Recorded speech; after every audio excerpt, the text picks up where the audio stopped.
a way to finally end the overwhelm and build your business with confidence and precision. You have the tools, you have the blueprint. Now, go build something beautiful. At the end of our time together, but at the beginning of your work as a digital artisan, we've talked about claiming your land, building your home, sending the invitations, having the conversations, and using the megaphone. We've talked about reading the scoreboard. But underneath all the strategy, the real key message is one of focus. It's about choosing to build one thing of immense value, your magnetic asset, and having the discipline to point all of your energy toward it. My journey didn't happen overnight. That moment on the floor wasn't my last moment of doubt. There were many others. There still are. Building a business is a deeply human, often vulnerable act. But having that system, that simple drawing on the whiteboard, became my compass. It always showed me the way back when I felt lost in the storm of shoulds. That is my hope for you, that you walk away from this not with more on your to-do list, but with a clear map. Or even more powerfully, you can use them to retarget people who have already visited your site or are on your email list, showing them specific offers that are relevant to them. It's a way to amplify what's already working. And finally, you use your scoreboard, your analytics, to watch the whole system. You see where the friction is. Are you getting lots of traffic but no email signups? Then you need to improve the offer on your website. Are your emails getting opened but no one is buying? Then you need to work on the content of your emails. The data tells you where your system needs oil. This is it. This is the entire model. It's not a list of 100 things to do. It's a cycle of 5 interconnected functions: attract, convert, nurture, amplify, and measure. That's how you stop chasing customers and start building a magnetic asset that draws them to you. That's how you get off the floor. So, here we are. SEO brings people who are actively looking for a solution. Social media helps you get discovered by people who don't even know they need you yet. The goal of both is to drive traffic back to your magnetic home, your website. Second, your website has one primary job: convert a visitor into a known contact. The most valuable way to do this is to get them to subscribe to your email list. You offer them something of immense value: a guide, a checklist, a discount, in exchange for their email address. This moves them from being an anonymous visitor to a person you can have a direct conversation with. Third, you use email marketing to nurture that relationship. This is your direct conversation. You provide consistent value, build trust, and demonstrate your expertise over time. You are turning a casual acquaintance into a loyal fan. Fourth, you use online ads as your megaphone and your accelerator. You can use them to drive new people to your website to discover you for the first time. The key message here is this: your digital marketing isn't a collection of separate tasks. It's a single, integrated system with your website at its core. Your website is your magnetic asset, your home base. Every other activity you do should be designed to either bring the right people to your website or to nurture the relationship with the people who have already visited. Think about it. You don't truly own your Facebook page or your Instagram followers. Mark Zuckerberg does. He can change the rules, limit your reach, or even shut down your account overnight. You don't own your ranking on Google. An algorithm update can change that in a heartbeat. The only things you truly own and control are your website and your email list. That is your business's core equity. Everything else is rented land. So here is how the integrated system works. First, you use SEO and social media as your primary tools for discovery. They are your invitations. Then, I started drawing spokes coming out from that central hub. One spoke was labeled SEO, another social media, another email, and the last one ads. I drew arrows showing how they all work together. How a person might find us through a Google search, SEO, land on a blog post on our website, sign up for our email list, email, get a valuable newsletter, see a targeted ad for a workshop, ads, and then share their positive experience on social media, which would then be seen by their friends, who might then start their own journey by searching for us on Google. It wasn't a list anymore. It was a system, an ecosystem, a flywheel where each part pushed the next, creating its own momentum. That simple drawing on my whiteboard saved my business. It became the framework for everything we did at Camp Tech, and it's the blueprint I want to leave with you. This is how you end the overwhelm. The reflection question. If I could only know 3 numbers about my business every week, what would they be? The cliffhanger bridge. You have all the individual pieces, the land, the home, the invitations, the conversations, the megaphone, and the scoreboard. Now it's time to put them all together into a single cohesive system that runs without overwhelming you. Chapter 8. The title of this chapter is The Integrated System. Let's go back to that Tuesday. Me on the cold floor of my office, drowning in a sea of marketing advice, about to give up. The problem wasn't a lack of information. The problem was that I saw everything as a separate, competing task, a to-do list a mile long with no connection between the items. Write a blog post, post on Twitter, design an ad, check my analytics. It was a recipe for burnout. In a moment of desperation, I got up, walked over to a big whiteboard, and drew a circle in the middle. I wrote website inside it. You might notice your brick and mortar store is getting more foot traffic. You might be getting a higher number of phone calls. Keep an eye on these real-world indicators too. They are part of the same scoreboard. You need to create a simple ritual. Once a week, maybe every Monday morning, look at your key metrics.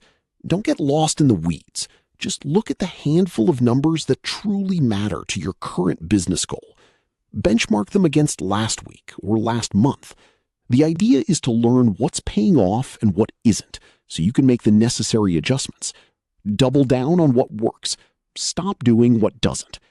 As your business grows and your goals change, the metrics you watch will change too. That's as it should be. The scoreboard adapts to the game you're playing. The takeaway. Ignore vanity metrics and focus only on the handful of numbers that directly measure your real business goals. Here, you can find metrics like reach, how many people your content is being shown to, and engagement, whether they are commenting, liking, or sharing. You can also see if they're clicking the links back to your website. So which of these hundreds of numbers should you follow? It all depends on the goals you set for your business. If your goal is to sell more products, then you need to obsess over the metrics that track sales. How many people are completing a purchase on your website? And where did their journey begin? Did that sale start with a Facebook ad, a link in an email, a Google search? You need to know which channels are actually putting money in your pocket. If your goal is brand awareness, just getting your name out there, then metrics like website traffic and social media reach are more important. You want to see how many people you're reaching across all your platforms. But remember, not all of your metrics will be digital. To understand how it's performing, the first thing you must do is connect it to Google Analytics. It is a free, absurdly powerful tool. It will give you insights into your audience, how many people are visiting, where they live, how old they are. It will show you which pages on your site are the most popular. And crucially, it will show you how visitors are finding you in the first place. Are they coming from a social media post, a Google search, a link in your email? Google Analytics can also track key actions, which are goals that you define. For an e-commerce store, the most important key action is a completed sale. For a consultant, it might be when someone fills out a contact form. For a blogger, it might be when a visitor subscribes to a mailing list. You decide what winning looks like, and Google Analytics will track it for you. Social media platforms have their own built-in reporting systems. Business owners chasing Instagram likes like a dopamine hit, celebrating when a post gets 1,000 views, all while their bank account remains stubbornly empty. They're watching the wrong scoreboard. They're counting the cheers from the crowd instead of the points that win the game. You've set up your website. You're sending emails. You're navigating social media. You have built an incredible engine for your business. But how do you know if that engine is actually moving you forward? The answer is in the numbers. Not all the numbers, the right numbers. On your website, on your social media platforms, You have access to a dizzying array of metrics about your digital marketing activity. The secret is to ignore 90% of them. The key message here is keep an eye only on the metrics that have a tangible, direct impact on your business. Let's start with your website, your magnetic home. When you figure out which platform is working well for you, which one is bringing you customers at a profitable price, that's when you put more money behind it. The takeaway: use paid ads as a precision tool, not a blunt instrument, by starting small and only scaling what is proven to work. The reflection question: if I could whisper a message to a room full of my perfect customers, what would that message be, and where are they most likely gathered online? The cliffhanger bridge: you've got a website, you're active on social media, you're sending emails, and you're running ads. But is any of it actually working? To find out, you have to stop guessing and start reading the scoreboard. Chapter 7. The title of this chapter is Reading the Scoreboard. We live in an age of what I call vanity metrics. It's the modern trap. You'll either pay based on impressions, the number of people your ad could reach, or on clicks, the number of people who actually click on your ad. The bigger the audience and the more clicks you get, the more it will cost you. Because online advertising can get expensive very quickly, it is critical that you tread carefully at the beginning. Do not bet your entire marketing budget on one platform. Start by spending small amounts of money across various platforms. Think of it like going to a casino. You don't walk in and put your life savings on a single spin of the roulette wheel. You play a little blackjack, you try a few slot machines, you watch the poker table. You have to try a bit of everything to find the game you're good at, the one that pays off for you. Put a small budget into Google ads. Put another small budget into Facebook ads. Watch the results. If someone types emergency plumber in Toronto into Google, you can pay to be the very first result they see. That is powerful. Second, you have social media ads, primarily through Facebook and its sister app, Instagram. This is what we used for Sarah. The power here is the targeting. You can target people based on an incredible amount of criteria: their age, their gender, their location, their interests, their job title, even their recent life events like getting engaged or having a child. You can find your exact audience with frightening precision. A third option is to place one-off banner ads on other websites that your target market frequents. You can contact the website owners directly to arrange this. This is a bit more old school, but it can be effective if you find the perfect partner site. Whether you advertise through Google, Facebook, or another site, the payment model is usually similar. The thought of standing out in that blizzard of 5,000 daily ads can be daunting, but it is possible. Because online advertising shares a core principle with email marketing. Every ad campaign must support a business goal, offer people something they value, and invite them to take a specific action. Once you are clear on the goal of your ads and the value they provide, the next question is where to place them. The key message is this: to win at online advertising, offer people something they want and experiment to find the right platform. There are a few main options available to you as a small business owner. First, there are Google ads. You've seen these a million times. They're the sponsored results that appear at the very top of a Google search, and they pop up on other websites you visit, sometimes seeming to follow you around the internet. These ads are incredibly effective because they are directly relevant to what a person is actively searching for. She was helping the people who managed to find her, but she was terrified of advertising. To her, it just felt like wasting money. She imagined a giant billboard with her face on it, costing thousands of dollars a month. I told her to forget the billboard. I asked her to imagine being able to stand, invisibly, in a room filled only with people in her city who were recently separated, actively searching for information about divorce, and between the ages of 35 and 55. And for just $5, she could whisper a helpful message in their ear. Her eyes lit up. We can do that? Yes, we can do that. That is the power of modern online advertising. It's not a billboard. It's a precision-guided megaphone. We started Sarah with a tiny $5 a day budget on Facebook ads.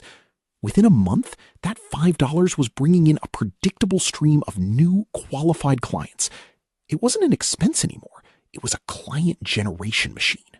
You can see not just who opened the email and who clicked a link, but what they did after they got to your website. Did they make a purchase? Did they sign up for an event? This is how you learn which emails are actually driving your business forward. The takeaway: treat email as a privileged one-to-one conversation that must always provide value before it asks for anything. The reflection question: what is the single most valuable piece of information or offer I could give someone in exchange for their email address? The cliffhanger bridge: you've built a direct line to your most engaged fans. But how do you reach the thousands of potential customers who don't even know you exist yet?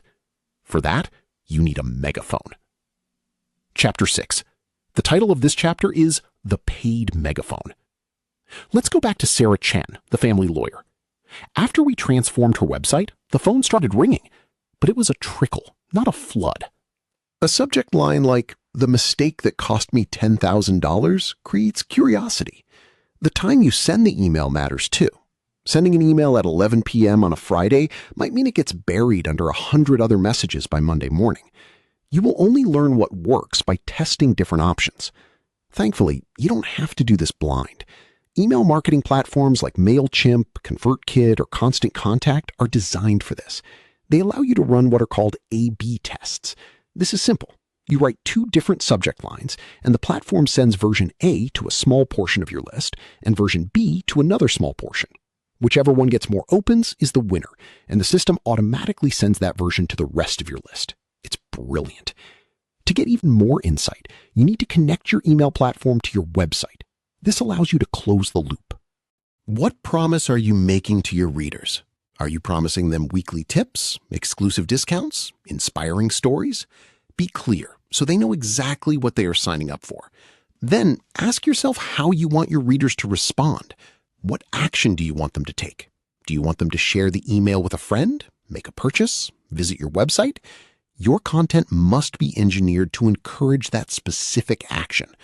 If you want people to buy the new product you're announcing, don't just announce it. Offer them an exclusive, subscriber-only discount. Reward them for being part of the conversation. The only way to learn what works is to experiment.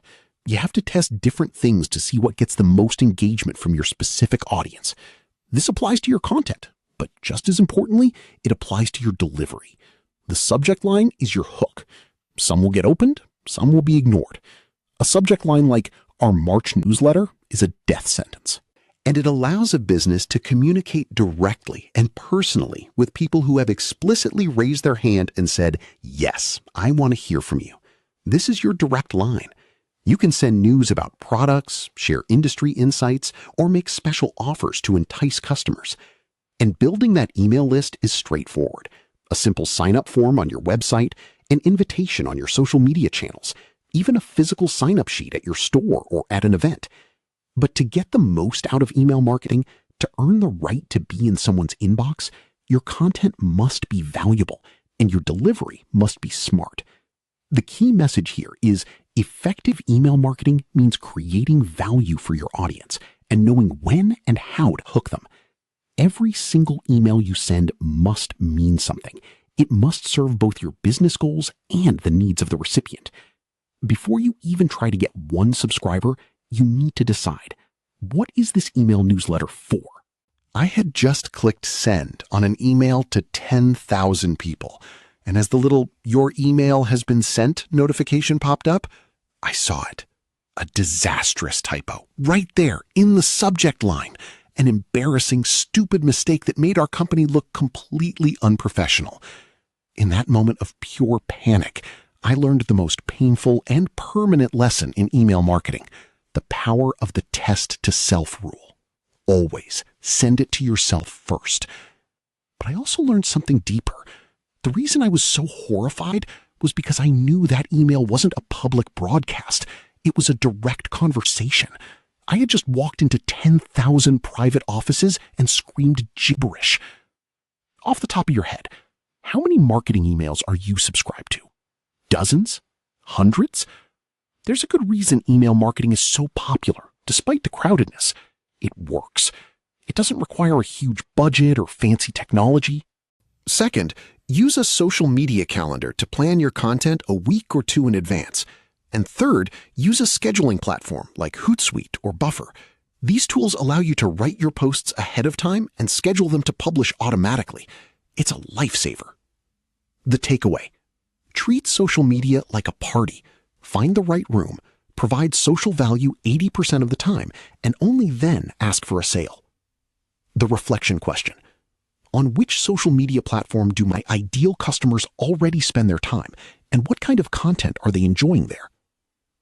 The cliffhanger bridge: you've mastered the public conversation, but the most powerful marketing happens in a private one. It's time to learn how to get invited directly into your customer's most personal digital space. Chapter 5. The title of this chapter is The Direct Conversation. I'll never forget the feeling. My stomach dropped. A cold sweat prickled my neck. Be inspiring. This is where you follow the Wendy's model. Feature your employees. Run an interactive poll. Share a useful tip. Share content from your audience themselves. Make them the hero. The other 20% of your content can be about your business. This is where you can post a link to your new product, share a glowing customer testimonial, announce a sale or a competition. Because you've spent 80% of your time giving, your audience won't mind that you're spending 20% of your time asking. Remember, each platform has its own tone and format. A long, thoughtful post for LinkedIn won't work on image-based Instagram. A funny meme that soars on Twitter might fall flat on Facebook. You must tweak your content for each specific room you're in. If this sounds like a lot to manage, there are tools to help. First, create a simple social media guidelines document. This ensures your tone and style are consistent, no matter who on your team is posting. And then you have the highly visual clicks. Instagram is the cool, artsy crowd, obsessed with beautiful photos and short videos. Women under 50 are the largest audience here. Pinterest is similar, but it's less about sharing your life and more about collecting inspiration for the future. Recipes, home decor, wedding ideas. It's the school's planning committee. So where do you belong? The answer is where your customers are. Don't just sign up for everything. Try out the different platforms. See which one feels right. If a platform doesn't align with your business goals, or if you simply don't enjoy using it, give yourself permission to leave. Delete the account and focus your energy where it matters. Once you've identified one or two platforms that make sense, the next question is, what on earth do you post? I suggest a simple rule, the 80-20 rule. 80% of your content should be social. Its only job is to provide value to your audience. Be helpful. Be entertaining. Teens and 20-somethings have largely moved on. And because Facebook prioritizes posts from friends and family, it can be a real struggle for a business to get noticed in the noise. Then you have LinkedIn. This is the career-focused honors society clique. It's all about professional networking. It's buttoned up, formal, and fantastic if you're targeting other businesses with your products or services. This is where you talk about industry trends, not your weekend plans. Over at the next table is Twitter. This is the fast-paced, witty, and often argumentative debate team. You'll find a lot of journalists, tech folks, and older millennials here. To succeed on Twitter, you have to be prepared to engage constantly. It's a rapid-fire conversation, not a place to post once a week. YouTube is the school's film club and theater department rolled into one. It's driven by creative, engaging video content and is hugely popular with millennials and Gen Z. It's a town square, not a billboard. And if you show up and only shout about yourself, everyone is going to walk away. Whatever the size or budget of your business, you can benefit from social media, but you have to understand the trick. Each social media platform is like a different clique in high school. There's the artsy, visual crowd, the professional, ambitious group, the loud, fast-talking debate team. Each has its own vibe, its own language, its own social rules. You don't try to be everything to everyone. You find the clique where you and your people, your customers, naturally fit in. The key message is this: for social media success, find the platforms that resonate with your market and then follow the rules of engagement. Let's walk through the main clicks. First, you have Facebook. It's the biggest platform, the one that reaches almost every demographic. It's like the giant school cafeteria, but it's most popular with an older crowd now. Think Gen X and boomers. The reflection question. What 3 phrases would my ideal customer type into Google right before they need to find me? The cliffhanger bridge. You've put your business on the map. Now it's time to join the conversation where your customers are already gathered. But each conversation has its own rules. Break them, and you'll be ignored. Chapter 4. The title of this chapter is The Digital Town Square. Think about the fast food chain Wendy's. What comes to mind? Frosties? Square burgers? Or maybe savage, hilarious comebacks on Twitter? For millions of people, it's the last one. Wendy's built a massive loyal following, not by constantly posting pictures of their bacon cheeseburgers, but by being the funniest, most engaging account on the platform. They understood the room. They weren't there to sell. They were there to be social. And as a result, they sold a lot of burgers. This is the secret to social media. It's a party, not a sales pitch. There is one last strategy for better SEO, and it might be the simplest and most powerful one, especially if you have a local business. Let search engines know where you are. When you search for pizza on your phone, Google doesn't show you the best pizza place in Naples, Italy. It shows you the one around the corner. It uses your location to give you relevant results. To show up in these local searches, you need to create a Google My Business profile. It is completely free. All you have to do is provide your business address, your contact details, your hours of operation, and a few good pictures. That's it.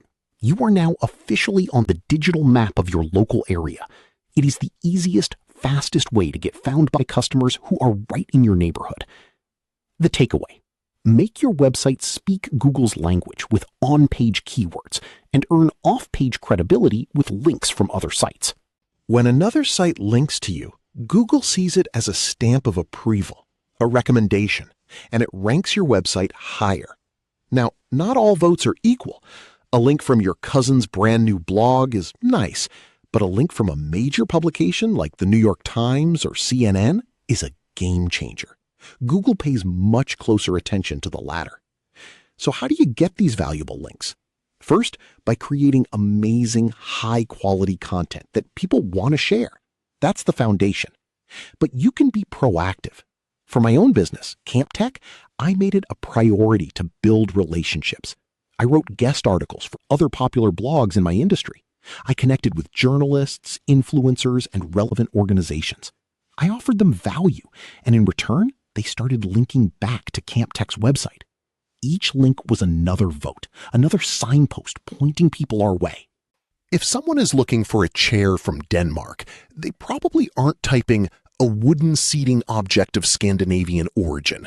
They're typing Scandinavian furniture or Danish modern chair. Your job is to figure out what those keywords are for your business and then weave them naturally into your website. Put them in your page titles, in your headlines, in the actual text of your pages, even in the descriptions of your images. How do you find these words? You don't have to guess. You can use a free tool like the Google Ads Keyword Planner. It will show you what people are searching for and how popular those terms are. This is like getting the party's dress code in advance. Now, if on-page SEO is dressing to impress, the second category, off-page SEO, is the equivalent of being introduced to everyone at the party by the most popular person in the room. Off-page SEO is all about those votes of confidence, the links from other websites pointing to yours. It's the art and science of making sure your website ranks highly on Google when someone is looking for what you offer. It's about getting that superhighway paved directly to your front door. And thankfully, it's not magic. There's a formula. The key message is this: the right keywords and the right content will get you noticed and improve your site's ranking. We can divide SEO into two main categories. The first is on-page SEO. This refers to everything on your actual website: the content, the code, the structure. Think of this like dressing for a very important party. You choose the right outfit, you style your hair, you make sure you look your best. You are optimizing your own appearance to make a great first impression on the host, which in this case is Google. The language Google speaks is the language of keywords. These are the words and phrases people type into that little search box. At the time, search engines were like librarians who organized books purely by their titles. They were simple and easy to trick. But these two students, Larry Page and Sergey Brin, realized something profound. They realized that on the vast, growing World Wide Web, a link from one page to another wasn't just a connection. It was a vote of confidence. If a well-respected university website linked to a research paper, that was a powerful vote. If 100 small blogs linked to a recipe, that was a powerful collection of votes. They built a system to count and weigh these votes, called PageRank. That system became the foundation for their little startup project. You might have heard of it. It's called Google. That foundational insight changed everything. And it's the key to understanding how people will find the beautiful home you just built. You need to earn those votes. This process is called search engine optimization, or as you've probably heard it, SEO. Or you can find free, high-quality images from sites like Unsplash or the Creative Commons library. Finally, a website is not a museum piece, frozen in time. It's a living garden. You have to update it. Add new content, refresh your photos, update your blog. Give people a reason to come back. The takeaway? Build your website for your visitor, not for yourself, ensuring it's accessible to everyone and speaks their language. The reflection question? If a potential customer landed on my homepage, would they feel understood within the first 5 seconds? The cliffhanger bridge. You've built a beautiful, accessible home, but it's sitting on an unmarked road in the middle of nowhere. How do you get Google to pave a superhighway right to your front door? Chapter 3. The title of this chapter is The Unseen Invitation. Back in the late 90s, 2 Stanford PhD students had a radical idea. Her phone hadn't rung with a new client in 3 weeks. She was selling her expertise, but her potential clients weren't looking for an expert. They were scared. They were going through a divorce, fighting for custody of their children. They were looking for an ally. So we changed the strategy. We replaced the jargon with her personal story, why she became a family lawyer in the first place. We shared anonymous, relatable stories of families she had helped, focusing on the emotional journey, not the legal process. We changed the headline from Family Law Services to A Compassionate Guide Through Your Toughest Times. The phone started ringing. That's the power of relatable human content. Be engaging. Avoid huge walls of text. Keep your sentences short, punchy, relevant. Use high-quality images that reflect the feeling you want to create. You can hire a professional photographer. It's often worth the investment. You can buy incredible images from services like Shutterstock. These guidelines outline exactly how to make a site universally accessible. Things like adding alternative text to your images so a screen reader can describe them, or ensuring your site can be navigated without a mouse. In many parts of the world, following these guidelines isn't just a good idea, it's the law. Look into it. Build a home with a wheelchair ramp from the very beginning. Now, let's talk about what goes inside the home, the content. This is the furniture, the art, the conversation. This is what makes people want to stay. And it must appeal to your target market. You have to get out of your own head and into theirs. What problem do they have that you can solve? What are they worried about? What do they secretly desire? Your content needs to speak to that. Let me give you an example. I once worked with a family lawyer, Sarah Chen. Her first website was a disaster. It was full of boring legal jargon, stock photos of gavels, and long paragraphs about her credentials. Let's start with the most common visitor experience today, the smartphone. Most people will find your website while standing in line for coffee, scrolling on their phone. If your site is a jumble of tiny text and unclickable links on that small screen, they are gone instantly. Your site must have what's called responsive design. This just means the website intelligently adapts to fit any screen size, from a giant desktop monitor to a tiny phone. If you're hiring a developer, this is non-negotiable. If you're building it yourself, make sure you choose a template that is explicitly labeled as mobile-friendly or responsive. But accessibility goes deeper than just screen size. Your website must be easy for everyone to use, including people with disabilities. People with visual impairments use screen readers to navigate the web. People with motor skill challenges might use only a keyboard. The gold standard for this is the Web Content Accessibility Guidelines, or WCAG 2.0. The key message here is this: your website must be universally accessible and must appeal directly to your target market. Think about it. A website is your greatest asset. It's the one piece of the internet you truly own and control. It's your 24/7 salesperson, your primary connection point, and for many businesses, the place where you actually sell your products and services. You have options for building it. You can hire a reputable designer or a developer to construct it from scratch, your custom architect. Or you can use a powerful platform like Squarespace, WordPress, or Shopify to build a beautiful site yourself using their templates and tools. If you're selling products, you can build an e-commerce store right into your site. Or you can choose to sell on a marketplace like Amazon or Etsy, which is like setting up a stall in a giant pre-existing market. Different businesses have different needs, but regardless of who builds it or what it does, everyone should be able to use it.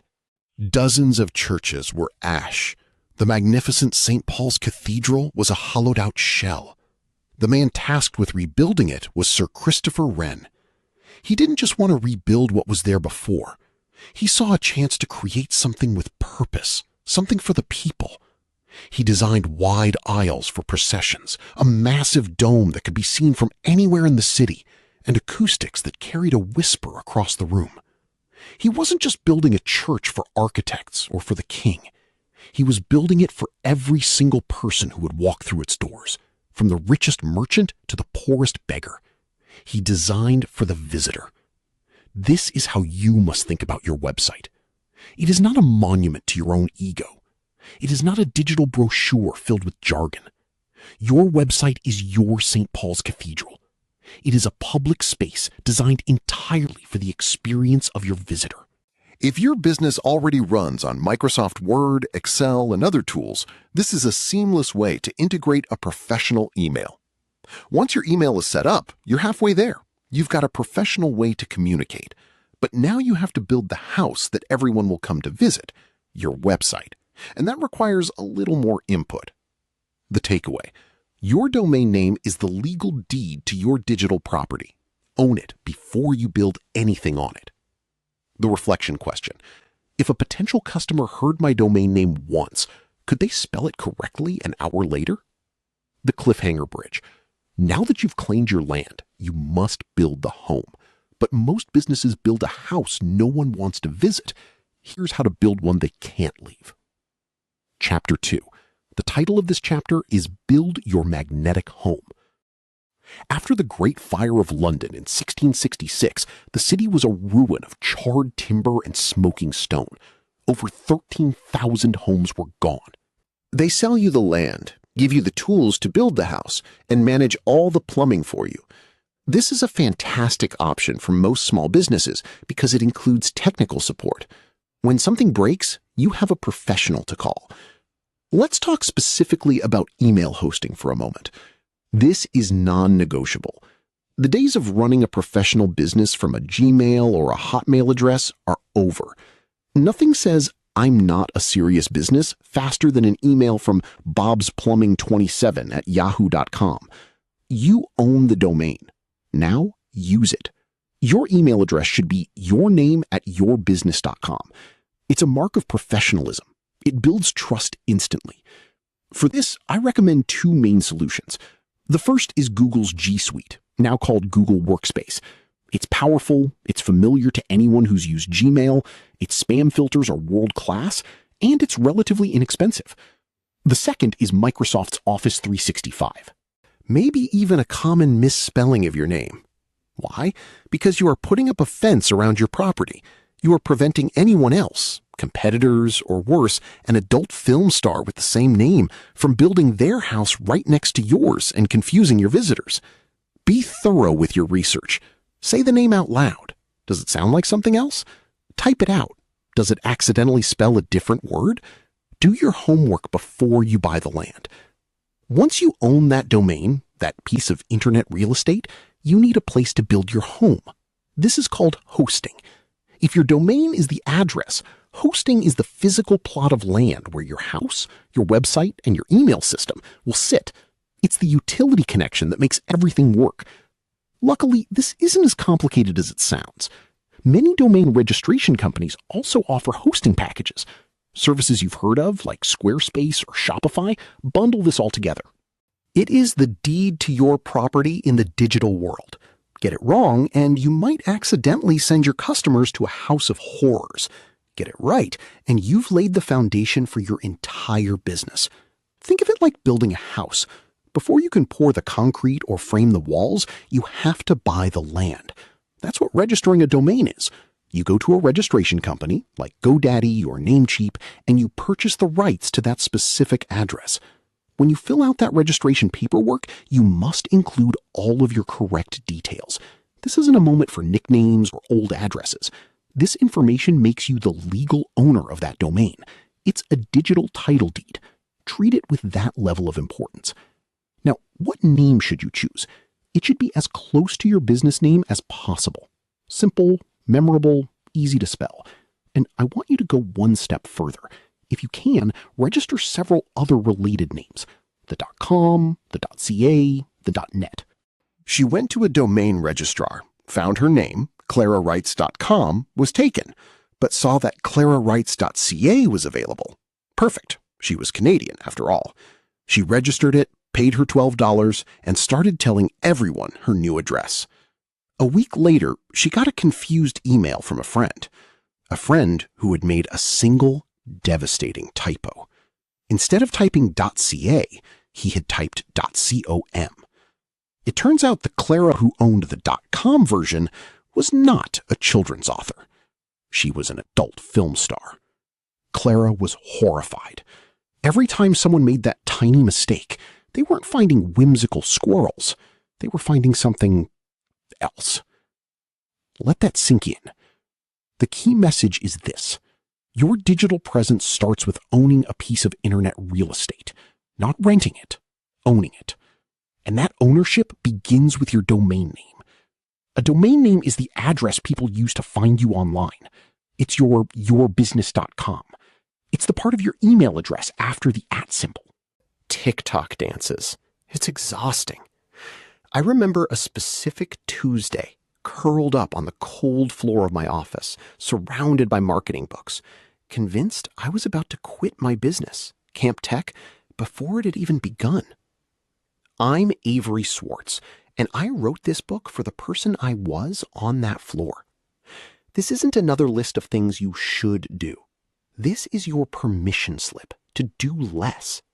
It's your blueprint for building a single, powerful, magnetic asset that does the heavy lifting for you, drawing the right customers to you so you can stop chasing them. Welcome. I'm so glad you're here.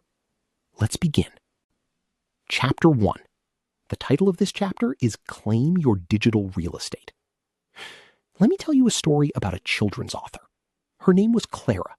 She wrote these beautiful, whimsical books about brave little squirrels and adventurous rabbits. After years of work, she was finally ready to launch her author website. She was excited. Avery Swartz. See you on the internet. Building your magnetic asset with digital marketing. Narrated by Morag Sims and Ariane Stanley.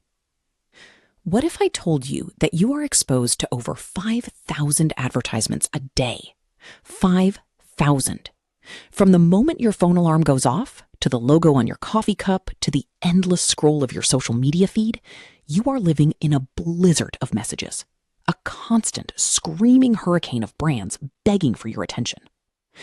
Now, as a business owner, a creator, a founder, a digital artisan, how are you supposed to be heard in that storm?